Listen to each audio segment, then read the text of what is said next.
सुप्रभात प्यारे बच्चों, आप सभी का स्वागत है इस ऑनलाइन क्लासेस में।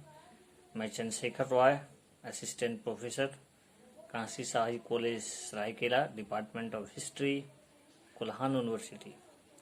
प्यारे बच्चों, आज के इस क्लास में हम लोग बात करने वाले हैं संगम युग के महाकाव्य, जो टॉपिक है UG semester 2 and paper number 3rd. This is the very important topic of our syllabus, and also this is very important for a competitive examination, क्योंकि आज हम लोग पढ़ने जो वाले हैं वो संगम युग के महाकाव्य। महाकाव्य मतलब होता ही है, जैसे हिंदू धर्म में आप देखते होंगे रामायण, महाभारत, ये सब महाकाव्य माने जाते हैं। इसका एक अपना महत्व है। तो आज हम लोग जो महाकाव्य के बारे में चर्चा करेंगे वो महाकाव्य हैं संगम काल के महाकाव्य। किसको बोला जाता था, कौन कौन से टॉपिक, कौन कौन से महाकाव्य थे, उसके बारे में आज हम लोग चर्चा करेंगे। प्यारे बच्चों, संगम युग में कुल 5 महाकाव्य हुए हैं।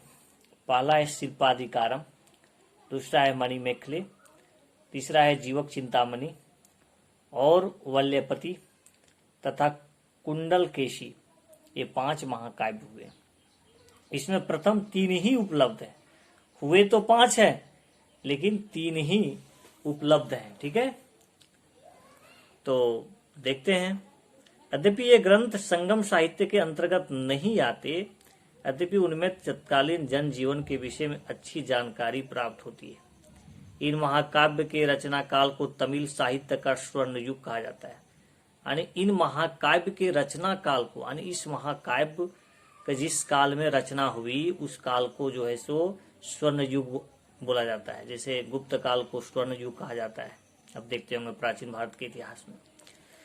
तो इसमें जो आपका पहला टॉपिक है वो है शिल्पाधिकारम। उसका होता है, इसका हिंदी होता है नुपुर की कहानी। क्या होता है इसका मतलब? नुपुर की कहानी। लेखक है इलांगो अदिगल। यानी ये बहुत इंपॉर्टेंट है कि शिल्पाधिकारम के लेखक कौन है, तो इलांगो अदिगल। और इलांगो अदिगल जो थे चेर शासक सेन गुटवन का भाई थे। ठीक है, इसका लेखक जैन माना जाता है। इसका लेखक कौन है? जैन माना जाता है। इसके नायक कोवलन एक व्यवसायी तथा नायिका कन्नगी एक व्यापारी की कन्या है। इसकी कथा कावेरी पत्तनम से संबंधित है। कहाँ से संबंधित है? कावेरी पत्तनम से संबंधित है, जिसमें नायक कोवलन बाद में माधवी नामक वेश्या से प्रेम करने लगता है। क्या करने लगता है? इसमें प्रेम करने लगता है। बहुत उतार चढ़ाव के बाद कोवलन को पांड्य शासक नेजुडेलियन द्वारा फांसी दी जाती है। कोवलन को फांसी पर लटका दिया जाता है। कन्नगी द्वारा अपने पति को निर्दोष सिद्ध करने के बाद पांड्य शासक नेजुडेलियन को आत्मग्लानि से राज सिंहासन पर ही मृत्यु हो गई। यानी उसको जो है सो आत्मग्लानि हुई कि हम जो है सो गलत आदमी को सजा दे दिए। तत्पश्चात कन्नगी ने अपनी क्रोधानी से मदुरा को जला डाला। यानी वो इतना क्रोध हो गई उनको कि मदुरा को जला डाला तथा चेर राज्य में चली गई। कहाँ चली गई वो? चेर राज्य में। और वहीं पहाड़ी पर उसकी भी मृत्यु हो गई। इस प्रकार इस महाकाव्य में कोवलन तथा कन्नगी की दुर्भाग्यपूर्ण कथा का वर्णन है। यानी 2 प्रेम प्रेमिका का इसमें वर्णन है। इस ग्रंथ को तमिल साहित्य का इलियड कहते हैं। This is the very important. यानी तमिल साहित्य का इलियड किसे कहा जाता है? तो आपका जो है सो शिल्पाधिकारम जो ग्रंथ है उसी को इलियड कहा जाता है। नेक्स्ट है दूसरा महाकाव्य जो है वो है आपका मणिमेखले। मणिमेखले का मतलब होता है मणियों युक्त कंगन। मणियों युक्त कंगन। लेखक हैं बौद्ध अन्न व्यापारी शीतले सतनार। शीतले सतनार was the writer of मणिमेखले. This is a very important for UPSC and also UGC NET examination. इसे बौद्ध पुस्तक माना जाता है। यानी मणिमेखले जो है एक बौद्ध पुस्तक है। इसकी कथा वहां से प्रारंभ होती है जहां शिल्पाधिकारम की कथा समाप्त होती है। ठीक है, इस महाकाव्य की नायिका मणि मैखले है, इसी के इसमें भी नायिका है, तो इसमें मणि मैखले है जो कोवलन की माधवी से उत्पन्न पुत्री है, कोवलन से उत्पन्न माधवी की पुत्री है। काफी उतार चढ़ाव के बाद इसकी नायिका मणि मैखले बौद्ध भिक्षुणी बन जाती है। क्या बन जाती है? बौद्ध भिक्षुणी बन जाती है। इसे तमिल साहित्य का ओडिसी कहते हैं। This is very very important कि तमिल साहित्य का ओडिसी किसे कहा जाता है? तो मणि मैखले नामक ग्रंथ। नेक्स्ट है जीवक चिंतामणि यानी शिवक चिंतामणि, इसका नाम दूसरा नाम है। लेखक हैं जैन सन्यासी और कवि तिरुत्त केदेवर जो है इनके लेखक हैं खुद के जीवक चिंतामणि के। इसका लेखक संभवतः चोल राजकुमार था। जीवक चिंतामणि का जो लेखक था वो चोल राजकुमार था। इस पुस्तक को विग्रह की पुस्तक भी कहते हैं। इस पुस्तक को क्या कहा जाता है? विग्रह की पुस्तक, विग्रह, क्योंकि इसके नायक जीवक अपने पराक्रम द्वारा 8 रानियों से विवाह कर आनंद पूर्वक जीवन बिताता था। 8 रानियों से विवाह कर लिया था और अपना जीवन व्यतीत कर रहा था। ठीक है, लेकिन बाद में जैन भिक्षु बन गया। 8 रानियों का पति था, लेकिन जो है सो बाद में क्या हो गया? जैन भिक्षु बन गया, ने सब कुछ त्याग दिया। नेक्स्ट है पेरुंगडाई। इसके लेखक कोगलेविन जैन है।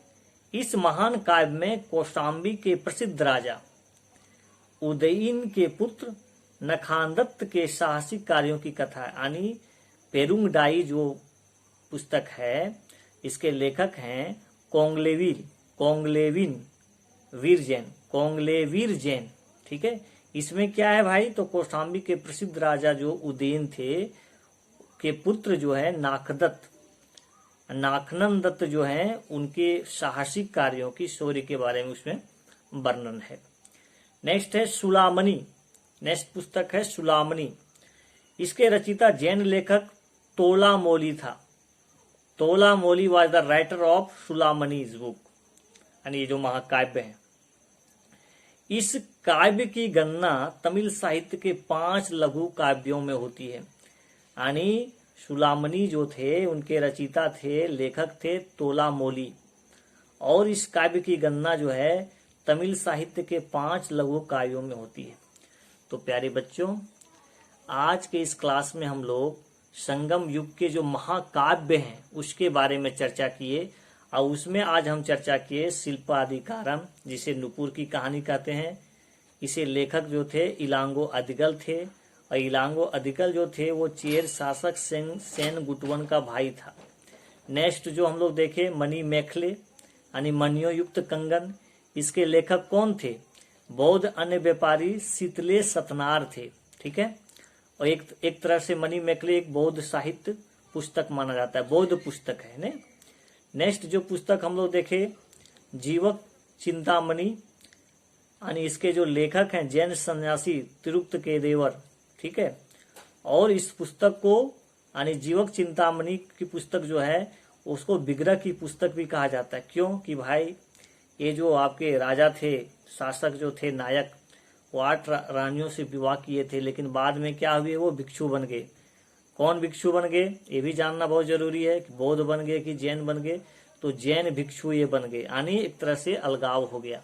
ठीक है, और पुस्तक देखे पेरुंगडाई, जिसमें कौशाम्बी के प्रसिद्ध राजा जो उदयन है उनकी शौर्य गाथाओं, शौर्य शासक के बारे में वर्णन है। सुलामणि के बारे में देखे, तमिल साहित्य के 5 लघु काव्यों में इसकी चर्चा होती है, और इसके रचयिता जो थे जैन लेखक थे तोलामोली। तो प्यारे बच्चों, आज हम लोग तमिल साहित्य के महाकाव्य की चर्चा किए, जो आपके खासकर प्रतियोगी परीक्षा के लिए बहुत ज़्यादा ही महत्वपूर्ण है। इसको मैं इसी तरह से आप लोगों को टॉपिक डालने का प्रयास कर रहा हूं जो आपको यूजीसी नेट और सिविल सेवा परीक्षा के लिए आपके लिए काफ़ी उपयोगी साबित हो और आपको आगे चलकर इससे फ़ायदा हो।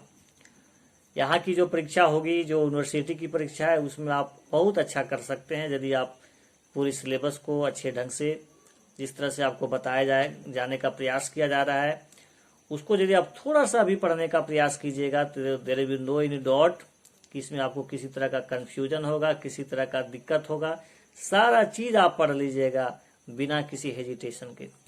तो आज के लिए बस इतना प्यारे बच्चों, आप सभी को बहुत बहुत धन्यवाद।